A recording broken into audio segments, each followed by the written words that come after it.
Hello, magandang gabi sa inyong lahat. So meron tayo re-react na video. Pero bibigyan ko ng reaction muna ito. Saglit lang itong kay Sardonsky. So ang title na itong video niya ay The Creepy Road, Don't Go Alone at Night. Actually okay naman to eh. Wala namang problem dito sa video na to. Kasi wala naman nangyari. Pero ang nakikita ko lang, at ito naman yung harap. yung parang, alam niyo yun, yung pinipilit niya na may meaning ang lahat. Actually, itong ginagawa niya na to, okay na to eh. Yung nag-explore siya, nagagala tayo. Pero yung halimbawa may tumunog lang na chainsaw, may narinig ako doon, di ba men? Di ba? Pero okay naman to, napanood ko. Wala nga lang nangyayari, pero at least, di ba? Kaysa mameke ka ng mameke ng video, okay na to. Guys, may narinig akong motor doon. Parang, para sa akin, bakit big deal yun na may marinig kang motor? Ano ngayon kung marinig kang motor? Ano, mahiwaga ba yun? Anyway, pero maganda yung video na yan. To be fair naman sa'yo. Wag mo lang lagyan ng laging meaning yung mga nangyayari. Proceed tayo dito. Ito naman, yung The Ancestral House. Ayaw pumayag ng mga kaluluwa na may titira dito. Yun sinabi. So, panoorin natin tong video na to. Yan mga idol, andito tayo ngayon sa isang lugar sa Mindanao kung saan merong isang bahay na napakalaki. Sobrang garang bahay sa kapanahunan niya. Itong bahay na ito mga idol, abandonado na ito for more than 20 years. Actually, hindi talaga masasabi na talagang iniwanan siya. Kumbaga, mayroon pa ring caretaker na tumitingin dito. Kaya lang, hindi siya tumitira dito. Kasi merong mga kamag-anak nila natitira dito, gustong tumira. Kaya lang, may sponsor na may sponsor ka palang taga Las Vegas. Nabasa ko eh. US. Di ba yung sinabi mo dun galing yung mo? Hindi ba nangyari? Ito theory ko lang Theory ko lang. Kasi may nabasa akong may nabasa ako dito na sponsor mo. I don't know kung sponsor mo pero nagte-thanks ka taga Las Vegas, Nevada. Hindi ba yun yung nag-sponsor sa Night Vision? Nakakapag-isip tuloy ako. Actually, may nag-comment sa akin eh. May nag-comment sa akin, hindi ba halimbawa may nag-sponsor sa'yo ng pera, tapos hindi mo naman ibinili ng Night Vision. Gumawa ka ano lang yun hindi po totoo yun. Theory ko lang yun. Baka mamaya kasi, alam mo na, di ba, binigyan ka ng perang pambili ng Night Vision tapos hindi mo binili ng Night Vision. Baka lang naman. Kung hindi naman ganun, di okay lang. Di ba? Tapos, nag-invento ka na lang kunyari na Night Vision. Hindi ko sinasabing ganun yung nangyari, baka lang. Pero kung hindi, I'm so sorry. Naisip ko lang naman. Kasi nabasa ko yung Night Vision na sponsor eh. aba na daw yung isang linggo. Taga Las Vegas, Nevada, na sponsor. Nabasa ko kasi. Kasi naikwento mo nun, di ba, balikan nga natin yung unang ginamit mo yung Night Vision mo. So may sementeryo yun, di ba? Ito Ano ba yung intro mo dito? Dati nun, pinapakita mo pa ng walang Night Vision eh. Then saka mo isi-switch yung Night Vision. Ito feeling ko umaga rin tong sinut. Itong sa sementeryo na to. Feeling ko lang naman. Tama. Nabati niya yun. Hello mga idol, ito na naman po ang inyong lingkod, si Kuya Red. At samahan nyo ako ngayong gabi at babalikan natin ang isang super haunted. Shout out Olivia ha. Shout out. na sementeryo dito sa Mindanao. Kagandahan dito mga idol, kukumustahin natin kung yung mga kaluluwa na nagpakita doon dati ay nandun pa rin hanggang ngayon. At ngayon gagamit tayo ng ating bagong night vision camera galing ng Amerika. Kaya lubos akong nagpapasalamat sa ating idol dyan po sa Las Vegas, Nevada. So, yun. At ayaw niyang ipabanggit yung pangalan niya. So, may nag-sponsor. I don't know, galing Amerika daw eh. Whatever, ano. So, dito sa shoutout niya dito, merong Na naman po sa another episode ng ating mga investigasyon patungkol sa mundo ng kababalaghan. Yung sina-shoutout niya dito. Yung mga idol, andito tayo ngayon sa isang lugar sa Mindanao kung saan merong isang bahay na napakalaki. Sobrang garang bahay sa kapanahunan niya. Itong bahay na ito mga idol, abandonado na ito for more than 20 years. Actually, hindi talaga masasabi na talagang iniwanan Phoenix, siya. Taiwan. Kumbaga, mayroon pa rin caretaker. Oy, Flashlight Manila, oh! Thank you daw! Ito, may sinasabing idol from Las Vegas, Nevada. I don't know, kung totoo ba yan or hindi. Pero, parang nakikita ko dito, sponsor ito. Then, galing daw Las Vegas, Nevada. Hindi, bahala. Ito, speculations ko lang naman. Kung hindi naman totoo, hindi. Kasi parang na-smell ko, baka mamay binigyan siya ng pera. Tapos, sinabi niya lang na may night vision siya nabili. Anyway, okay lang. For more than 20 years. Actually, hindi talaga masasabi na talagang iniwanan siya. Kumbaga, mayroon pa rin caretaker na tumitingin dito. Flashlight Manila! Ano ka pala? Sponsor ka pala, Kaya lang, hindi siya tumitira dito. Kasi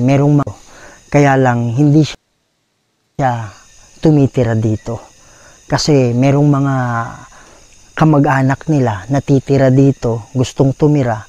Kaya lang, mahaba na daw yung isang linggo at umaalis kasi hindi nila kaya kung ano man yung nasa loob dito ngayon. So, grabe yung history nitong bahay na ito. Halos lahat marami nang namatay dito since lumang bahay na ito. At yung mga, iba na namatay dito, dyan lang nilibing sa gilid. So, pupuntahan natin yun mamaya. 5 sila dyan na nilibing dyan lang sa unahan konti. Siguro mga 20 meters ang distance papunta sa bahay na nasa likod natin. So, andito siya mga idol, no? So, every time daw na magkaroon ng birthday or yung tinatawag na investigation. Yung araw ng pagkamatay, yung anniversary, ay yung mga kamag-anak ay pumupunta dito para i-celebrate yung birthday ng mga yumao, which is isa sila sa nandun nakalibing. Okay, so gagamit tayo ng equipment ngayon para imbestigahan natin kung ano ba talaga yung sino to yung mga nakatira dito, kung mayroon bang kaluluwa na nakakulong. Hindi natin alam, pero titingnan natin para subscribe natin mga idol. Malalaman mo talaga na itong klaseng built is yung talaga, yung original niya. Here you go. Umupo, sabi niya umupo.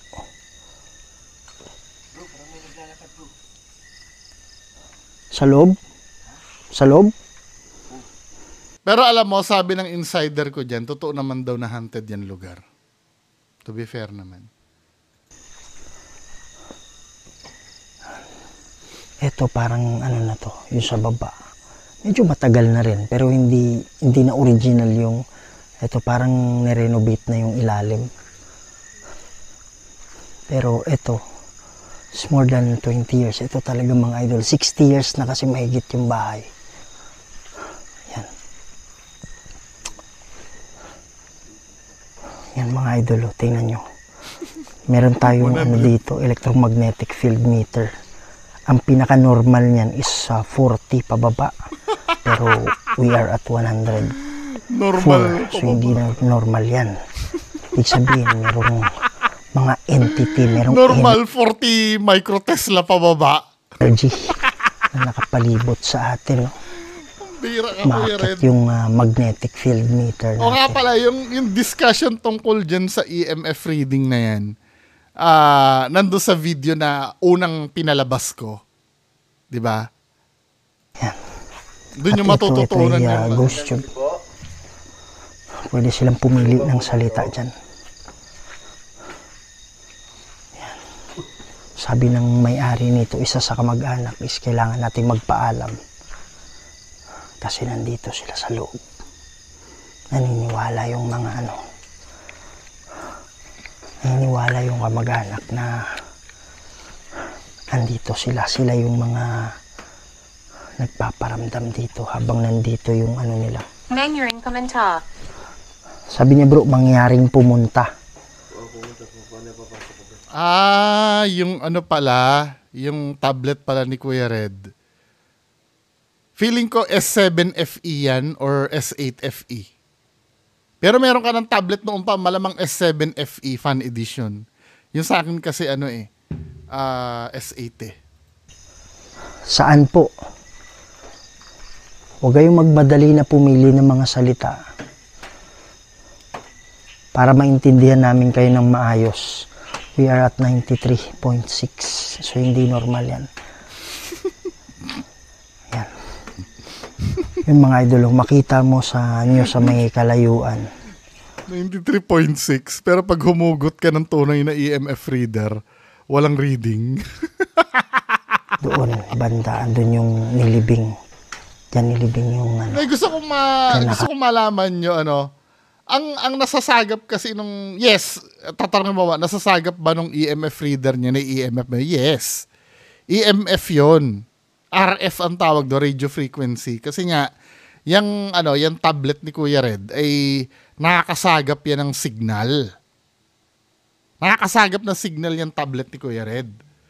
Kahit may SIM yan o wala, nakakasagap ng signal yan. Kasi nga, yan ay mobile device. Parang cellphone. 'Di ba? So, anong ibig ko sabihin? Yung cellphone or mobile device na yan, constant yan na naghahanap talaga ng signal. Kapag may signal sa paligid, hahanapin niya talaga. At yung RF na yon, yung radio frequency na yon, uri ng ng EMF, electromagnetic field. However, contaminated na yung reading. Kung ang nare-read niyan ay meaningless yung value niyan eh. Meaningless yung value ng EMF meter niya kasi nga naka-design lang yung para mag-detect, hindi para magbigay ng value. 'Di ba? O edi mas maganda pala yung bungo nakaka-detect. Lagi-lagi may madidetect yan kasi hindi nawawala na signal ng cellphone eh. 'Di ba? Kaya hindi reliable na gawing EMF detector ang cellphone. Constant yan na may nadidetect talagang EMF dahil yung signal, EMF yun. Himlay yung 5. Pero na-experiment naman natin, pati dun sa mismong video niya, yung bumunot si Sardonsky ng EMF, katabi niya, walang reading yung EMF niya. Kasi nga, hindi naman nakadesign yung K2 meter na mag-detect ng RF, ng radio frequency. 'Di ba? Magandang gabi sa inyo. Lolo, Lola. Andito lang kami para bumisita. Yan mga idol. Kung titingnan niyo itong klase ng kahoy na to, makita niyo yung hagdanan. Iba yung Yan nga pala si Boy Balud. Pakisuportahan mga idol. Ang ating idol Donsky Gas Nagre-react TV. na yan si Boy Balud. Nagre-react lang. Recorder. Opo, recorder po ito. Recorder? Anong recorder dyan? Ha? Hindi ma-recorder yan eh.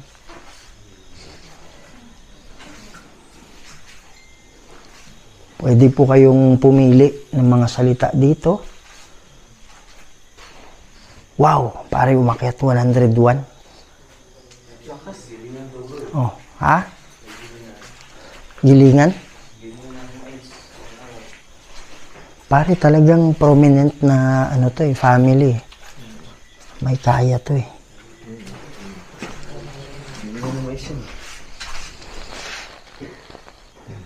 Pwede ring palay. Mga lumang gamit talaga, bro. Ha? May itak pa.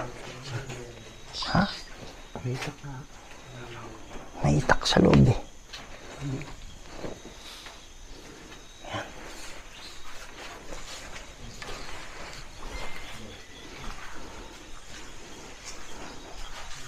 Yan.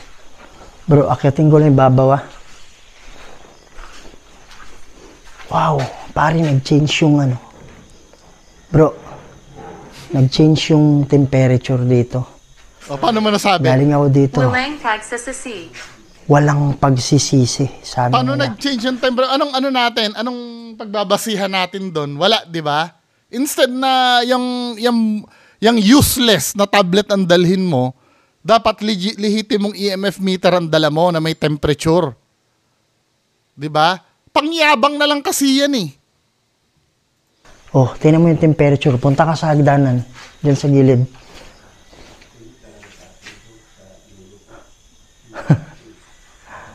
Oh, punta ka dito. Oh, iba diba? Mainit.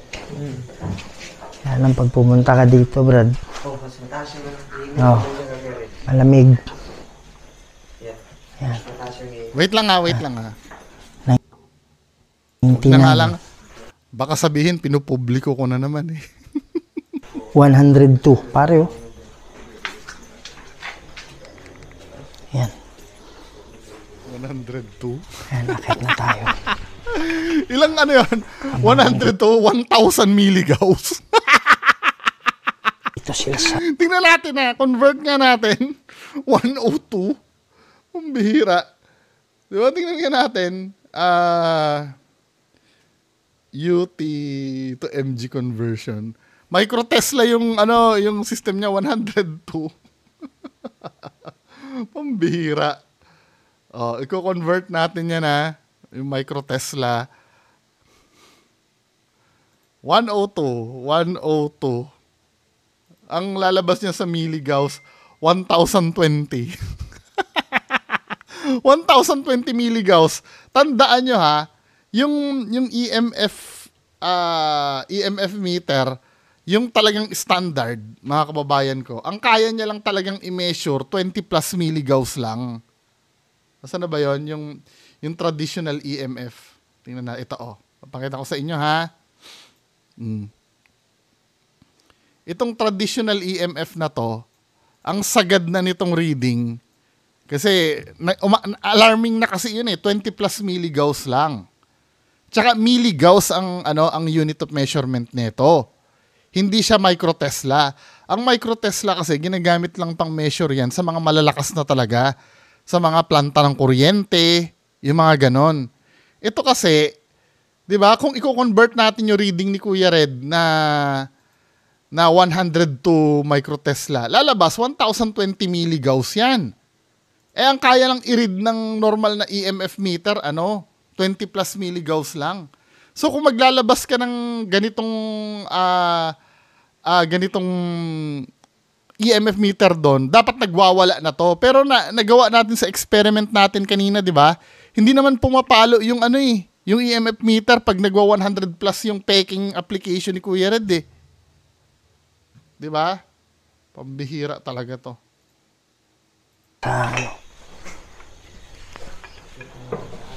Oops. Hindi na ako mahulog, Brad.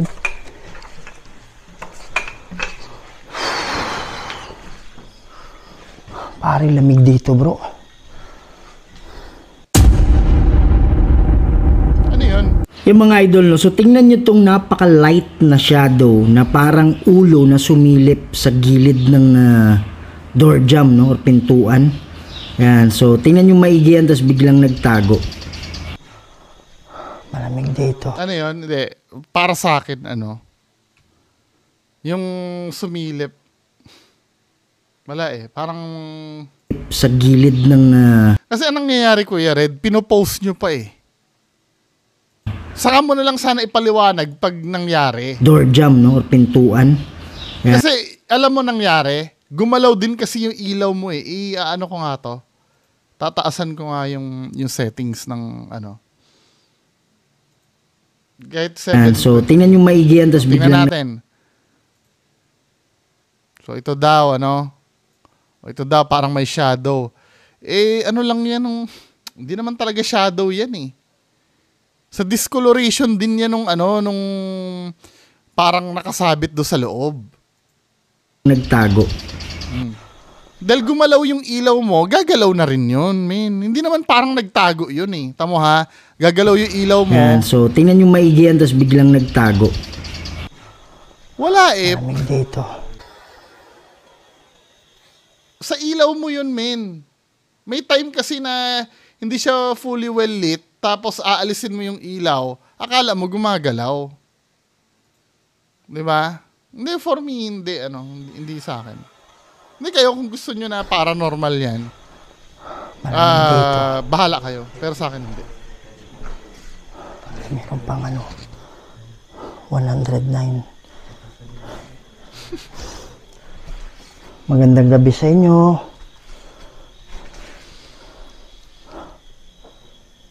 Pwede nyo ba hawakan itong dala ko? Ayan o. 111. Babae. Bro, sabi niya babae.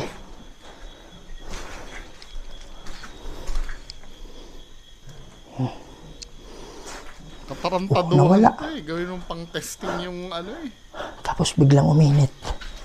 Dito. Tapos biglang babakapan dito, niya iba. nung yung biglang uminit. Hindi naman wala naman tayo evidence na talagang uminit. Ayan, so ibig sabihin nandito siya. Ayan. Kaya pumapalo ng malaki dyan, malay mo kasi dyan, maganda ang signal ng cellphone mo. Pwede. 100. Yan o, kung makikita mo, meron siyang dito kahit anong na Pero signal kung dyan. ililipat natin dyan. Oh, ayan. Kanina nasa lang. Magkano lang to? Magkano Ilan lang? lang dito kanina? Ilan lang dito? Oh, yan. Wala. Pare, meron dito, bro. Ito yung tanong ko naman. So, pag pumapalo ba yan, automatic meron na ba talaga? Wala ka na bang iisipin na factor kung bakit pumapalo yan? Talagang multo na ba agad? Dinesign ba yan para sa multo talaga? Pambihira to si Kuya Red. Tignan mo yung readings, ha? Tignan mo yung readings, bro. 60. Pagdating dito, naglilis siya. Sino ka? Kaya nga. Pero pagdating dito, meron dyan? Pwede kasi mangyari maganda ang signal ng cellphone dyan. Di ba, pansin nyo sa bahay, pag naghahanap kayo ng signal, halimbawa, nasa probinsya kayo, may part ng bahay na maganda ang signal. Doon sa SM Valenzuela na nagtatrabaho ako doon dati. Di ba, doon sa loob ng opisina, mahina ang signal ng Globe. Yung company phone namin, Globe, may certain spot kaming pinupuntahan doon. Not necessarily na may multo. 'Di ba? Malay mo diyan banda maganda ang signal. Kaya nga sinasabi ko sa inyo, ang sensor na nandiyan ay para sa RF, sa radio frequency. Katulad ng Wi-Fi, katulad ng cellphone tower, AM radio, yun namang tinatawag na RF kasi, na radio frequency, na ni-utilize ng tablet mo para mag-ala EMF detector. Yes, nakaka-detect talaga yon. Pero hindi yung nagme-measure ng ganyan. Kasi nga, inaccurate gamitin ito eh. Nagdedepende yun sa nasasagap na signal. Hindi yung dahil sa sa may electromagnetic field na talagang native dito sa lugar na to. Well, pwede naman. Pwede naman. Ang problema kasi, inconclusive yung mga result niyan. 'Di ba? Pwede kasi ganito, ilalapit mo sa rep, katulad nung dinemonstrate mo, nilapit mo sa rep, oh yes, may electromagnetic field talaga, so pumapalo, nakita mo na, didetect. Ngayon, may pagkakataon, napapalo uli siya. Bakit siya pumapalo kahit wala na naman nilalapitan? Ibig sabihin naman, malakas naman ang signal ng cellphone dito, sa part na to. Kaya hindi natin malalaman kung ano yung totoo talaga. Kung wag niyong i-assume na paranormal yan. Inconclusive yan eh. Nagigets niyo ibig ko sabihin? Hindi talaga advisable na gawing EMF meter ang kahit anong mobile device. Kasi trabaho nilang maghanap talaga ng signal ng cellphone. Uulitin ko yung analogy ko, Kasi dito, katulad dito, wait lang ha. Panoorin nyo ako. Para naiintindihan nyo yung nasaan na ba yung cellphone ko? Ito. Then, kukunin ko lang yung EMF meter ko ha. Wait lang. Nandito. Nasa harap ko.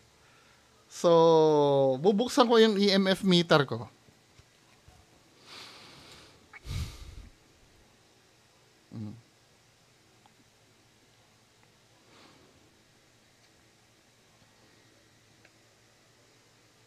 Para fair, micro Tesla din ang unit niya.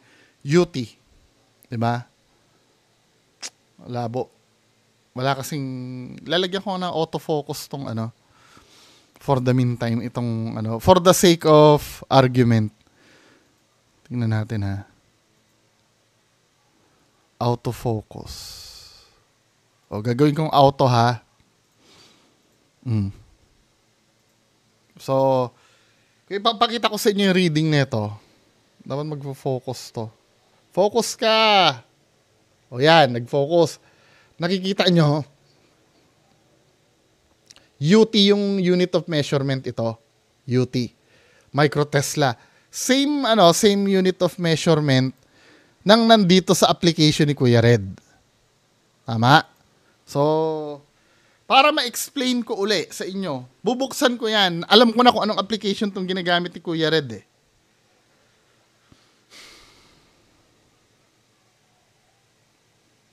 Okay. Dito, same lang kami, di ba? Tama? Tingnan nyo itong reading ng Micro Tesla din. Parehas kami ng application na gamit. Tablet lang kasi ang gamit niya, kaya malaki. So, itong sa akin, may nasasagap siya na 42.2 micro Tesla. Di ba? 42.5 micro Tesla. Samantalang itong sa akin, 0. Bakit ito may reading? Itong legitimate na EMF reader na micro Tesla din ang sinusukat. Hindi kasi nga, ang nasusukat nito, yung signal ng cellphone. Naka-design kasi ito. Kahit although na walang EMF na native dito sa paligid ko. Hindi, meron naman. May ilaw. Unless idikit ko sa ilaw yan. Didikit ko sa computer. Ito ha. Didikit ko sa computer. Naririnig nyo? Nagbibip. Kasi dinikit ko sa computer eh. Meron naman talaga. Pero dito mismo sa akin, walang dito, walang reading. Pero bakit ito may reading? Kasi nga, trabaho talaga ng cellphone na maghanap ng signal ng cellphone. Maghanap ng signal. Ito talagang trabaho talaga ng cellphone. So kahit walang EMF reading dito, kasi ang ginagamit na sensor kasi ng cellphone ay yung RF, yung radio frequency sensor nito. Yung radio frequency kasi, EMF din naman yun. Pero more on focus siya sa radio frequency. Yun ang ginagamit nito. Kaya kahit wala namang EMF reading dito sa paligid ko, nagkakaroon dahil trabaho talaga nito ang maghanap ng signal. Parang ganito katulad ng analogy ko do sa unang video. 'Di ba? Dito sa lugar namin walang addict. Walang addict dito sa lugar namin. Ngayon, pumunta ako dito sa lugar. Drug pusher ako. Malamang, dahil drug pusher ako, may magpupuntahan ng addict dito. Kasi, ano yun eh, yun na yung trabaho ko eh. Maghanap ng mabebentahan. Nagigets nyo? O, kahit dito sa lugar, wala namang EMF dito, magdala ako ng cellphone. Ito kasi, nag-a-attract na ito ng, ng radio frequency. Kahit saan ka pumunta. Kaya lumalabas nyo, no, just imagine, 44.9 microtesla. Ito, 0. Pero wag niyo sabihin hindi gumagana to. Dahil nga, pag tinapat ko sa computer, nagre-read siya eh. Dito din sa may, may microphone ko. 'Di ba? Naiintindihan nyo sana. Kaya ito, unreliable to. Kaya pag may nare-read yan, hindi natin maiintindihan ano ba yung nare-read niyan. Baka cellphone signal lang ba yan? 'Di ba? O bakit mas mababa doon sa may kama? Baka mamaya mahina ang signal ng cellphone doon sa may kama. Kaya hindi pwedeng relyan yan. Reading na nga lang yan, bogus na. May imagine mo, 112.5 microtesla? Yung level ng EMF sa paranormal hanggang 20 milligauss lang eh. 20 milligauss, nagpapakita na yung multo eh, nagbabalibag na ng gamit eh, level 5 eh. Lalo na itong 1012 milligauss. Pag kinonvert mo yung microtesla na yan, di ba? Oh my God. Sino yung nakatayo dito, Brad? Pwede po bang yan ang magdalaw ka ng bagay? ito ang problem pagka kasi ang gumagawa ay wala namang alam sa ginagawa niya. 'Di ba?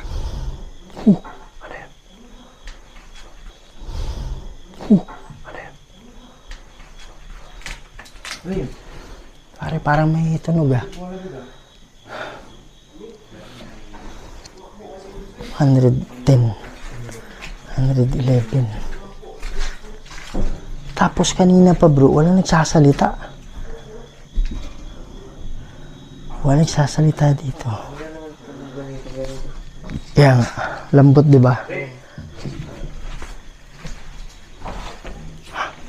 Sinalubong ako, may tumunog ka.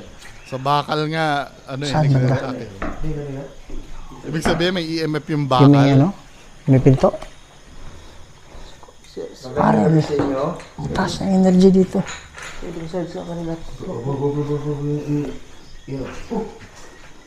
Ha?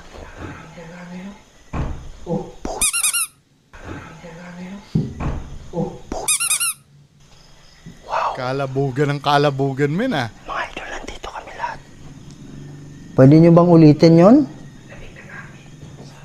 Screen. Screen. Ano ibig sabihin ng screen? Wala. Kasi di nila magagawa yung istorya. Tandaanin lang, wala mo nang gagalaw. Ano yan? Pwede mo bang ulitin yon? Pwede ka bang gumawa ng ingay? Forward na natin ha. Yung ng lakas. Nandito tayo lahat, diba? Walang gagalaw. Sino yung mating? Yung mating? Parang gano'n. Lahat sila nakakarinig,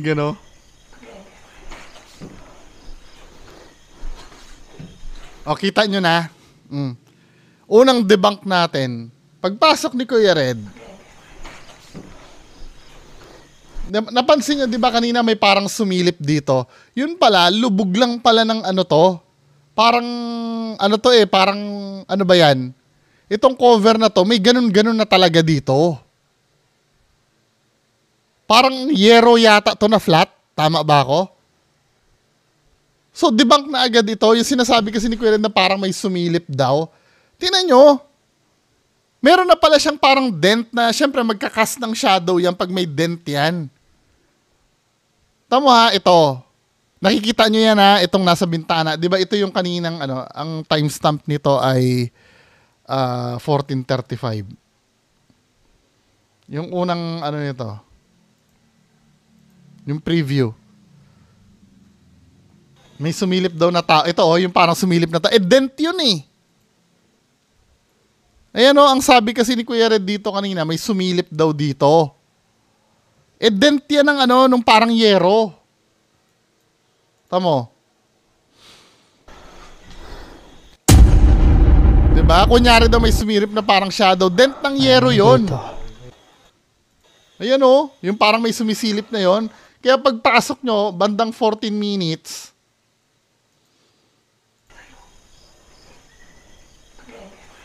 pagpasok mo dyan, makikita mo na yung parang shadow na yon. Ayun meron talagang mafo-form doon. Pambihira. Wow, pare. Wow, pare. Rinig niyo yun? Lahat na lang parang ang OA nila. Wala na silang due diligence na i-check na ano yung gumalaw na yon. Hindi attitude ng totoong mga paranormal investigators to eh. Yung ginagawa nila na yan eh. 'Di ba? Hindi ganyan ang attitude ng totoong paranormal investigator. 'Di ba? Kasi parang ang nangyayari, lahat na lang ng nangyayari kababalaghan na. Wala silang room para Parang hindi ako yun. Hindi, dyan sa pinto. Hindi, naglalakad ako dito ganyan. Ang tunog nandyan sa pinto eh. Sasakyan ng sasakyan. Forward na nga natin. Wala na ba intense na Kaibigan mangyayari ninyo ha? Mga lolo, mga lola. Pwede ba kayong pumili dito ng... Meron ba kayong mensahe na gustong iparating? Tapikin. Tapikin, sabi niya tapikin. Tapikin. Sige po, tapikin. Ito yung video kay point of view na lang ni Kuya Red. Matagal na pala ito. Itong video na to. Nireakan ko na to yung kay Donsky din. So nareakan ko na to. Panoorin nyo na lang yung reaction video kay Donsky. Ito lang yung point of view ni Kuya Red. Buksan mo lang, tulak mo lang ha. Sakin dyan mo.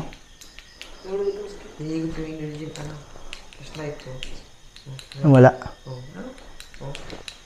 Nasaan ka? Ano ibig sabihin ng nasaan ka? Kinakausap mo ba yung kasama niyong kaluluwa?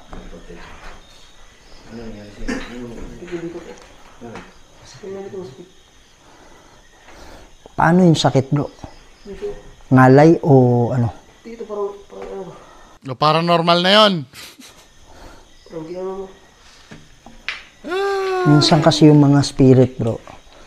Ako ano yung naramdaman nila dati? Parang pwede nila iparamdam sa'yo yun eh. Yung pain na yon, automatic na paranormal na naman yon.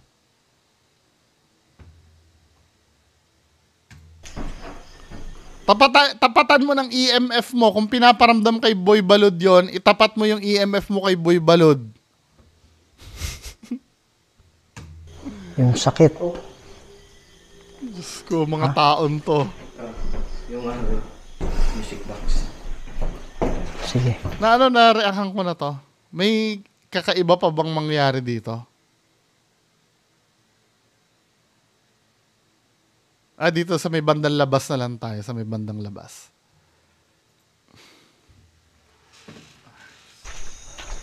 Ay, mga idol. So, dito lang yan.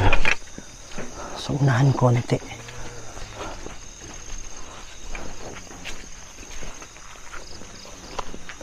Dito nakaburol yung ibang kamag-anak. Nakalibing. Kaya lang maraming ano. Nakaburol. Sabi niya bro, huwag umalis. Ha? Ayan o.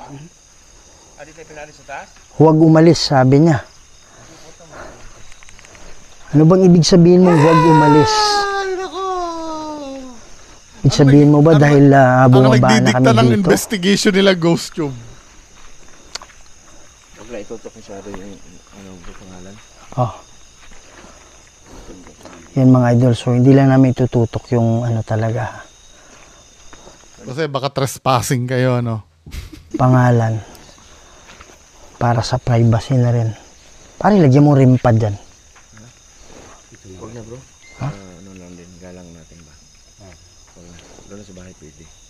Pero dito, kasubaan na lang ba? Pagalang na yan. Sa mga nahimlay dyan. Okay lang? Kailangan. Nakita natin na dito sila nilibing. Yan mga idol. So guys, maraming salamat sa inyo. Walang sama. Dito yung ano nila. Nagpapaalam na si Hindi Donsky. ka makailan. Hindi ka makailan. Ano daw, wag daw ipakita yung wag daw ipakita yung pangalan. Pinakita naman ni Kuya Red. So, ang name ay, ano name nun? Dito yung ano nila. Hindi ka makailan. Ayan o. Nakita din yung pangalan. Hindi ka makailan. Yan talaga yung hindi maibibentang lupa. Ano, dyan talaga nilibing. So, ano yan mga idol, 5 yan nandyan. So, yung bahay nandyan. Siguro mga 15, 20. Boring. Di ba, no? Gumamit sila ng REM pad dyan eh. Boring, ano, pagka gumagamit ng REM pad.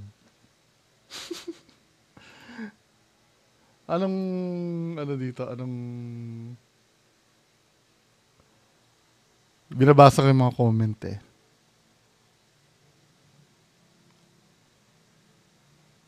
Okay. So, yan lang, ano, wala akong masyadong, ano. Na-reactan ko na yan. Hanapin nyo na lang yung, ano, yung reaction video ko kay Sir Donsky ng video na to. Hindi ko feel yung video. Anyway, maraming salamat po. Bye-bye.